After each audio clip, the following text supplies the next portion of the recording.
Hello et bienvenue dans les news de Verlaine. Hello et bienvenue dans les news de Verlaine spécial Covid-19. Hello et bienvenue dans les news de Verlaine. Aujourd'hui c'est un numéro spécial Covid-19. Marilou va vous parler de ce que nous pouvons faire pour lutter contre ce virus. Ensuite je vous parlerai de ce que les entreprises peuvent faire à leur échelle pour aider le corps médical. Ensuite Julie continuera en vous racontant l'impact environnemental qu'a le coronavirus. Clémentine vous expliquera ce qu'est la folie des balcons. Et Océane finira en vous parlant des conséquences du confinement sur les animaux. C'est parti! Bon, je vais vous parler des différents actes solidaires que nous pouvons réaliser en ces temps de confinement à notre échelle. Tout d'abord, comme on nous le répète assez souvent, restez chez vous. Ensuite, si vous avez des voisins âgés ou vulnérables, essayez de les aider dans les mesures du possible. Par exemple, vous pouvez leur proposer de leur livrer des courses, tout en respectant les consignes bien entendu. Aucun contact, distance d'au moins 1 mètre, on respecte les gestes barrières, et si vous le pouvez, portez des gants ou un masque.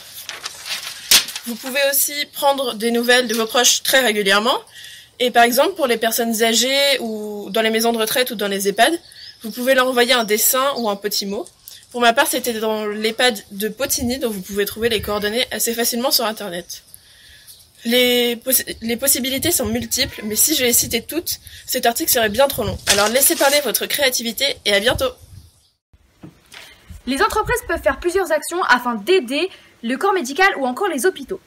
Ils peuvent tout d'abord produire plus de matières premières, comme par exemple les usines de cosmétiques en produisant plus de crème pour les mains ou de gel hydroalcoolique. Alors pourquoi des crèmes pour les mains?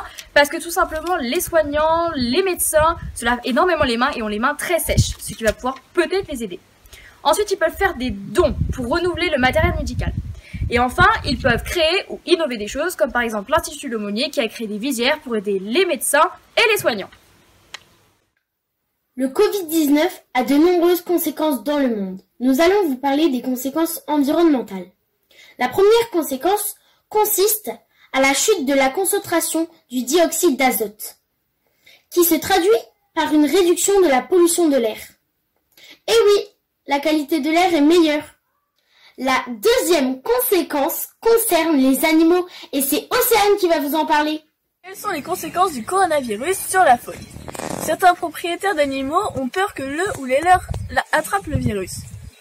Pour autant, rassurez-vous, la transmission du virus de l'animal à l'homme est peu probable.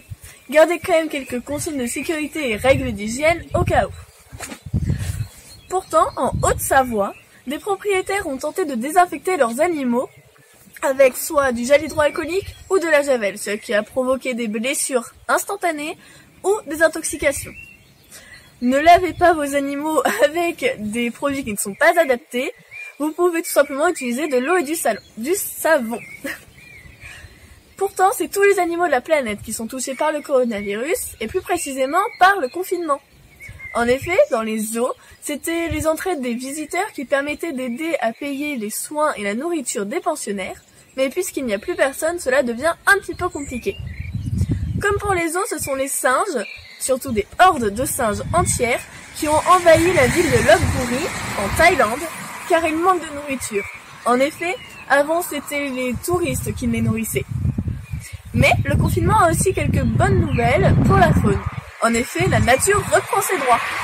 C'est comme ça qu'un puma d'environ 1 an et demi a été aperçu dans la ville de Santiago, au Chili.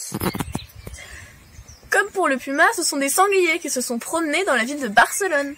Mais un petit peu plus près de chez nous, ce sont à Paris que les canards font leur entrée et en Méditerranée que les dauphins se regroupent.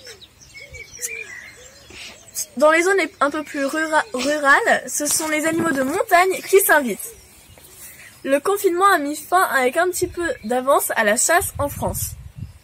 Toutes ces informations ont été trouvées dans Le Figaro, Le Monde et France Info. Je vais vous parler de la folie des balcons. Vous avez sûrement entendu parler de ça. Chaque soir, à 20h, dans la France ou dans d'autres pays, les gens se rejoignent à leur balcon ou à leur fenêtre pour applaudir le service médical. Pour tout ce qu'ils font en ce moment, c'est très compliqué pour eux. Il y a aussi certaines personnes qui font des activités assez simples et rigolotes à voir. Vous devez sûrement connaître une question pour un champion. Et bah, un homme a créé une question pour un balcon. C'est les mêmes règles qu'une question pour un champion, sauf que les équipes sont à leur balcon. Il y a aussi certaines personnes qui s'amusent à faire les DJ pour un petit peu animer le quartier, s'ambiancer. D'autres personnes font leur sport à leur balcon, c'est original, pourquoi pas. Et d'autres se rejoignent à leur balcon pendant certaines heures pour chanter. C'est aussi un signe de remerciement envers le service médical. Et surtout, on sait qu'on vous le répète très souvent, mais faut le faire et respecter ça. Restez chez vous, c'est important. Et maintenant, je vais vous parler de mon confinement. Tout d'abord, je travaille la plupart de mon temps. Pour cela, l'ordinateur est devenu mon meilleur ami. Je fais du dessin, de la peinture, mais aussi de la couture. Par exemple, ça vient d'un tuto sur internet pour réaliser une peluche avec une chaussette. J'ai aussi un masque fait maison, de l'origami, de la lecture et de la pâtisserie. Donc, on va vous montrer quelques activités qu'on réalise pendant le confinement après le travail. Donc on fait des activités mandala.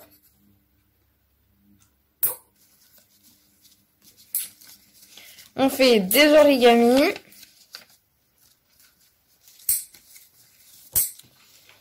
On fait aussi des dessins étape par étape.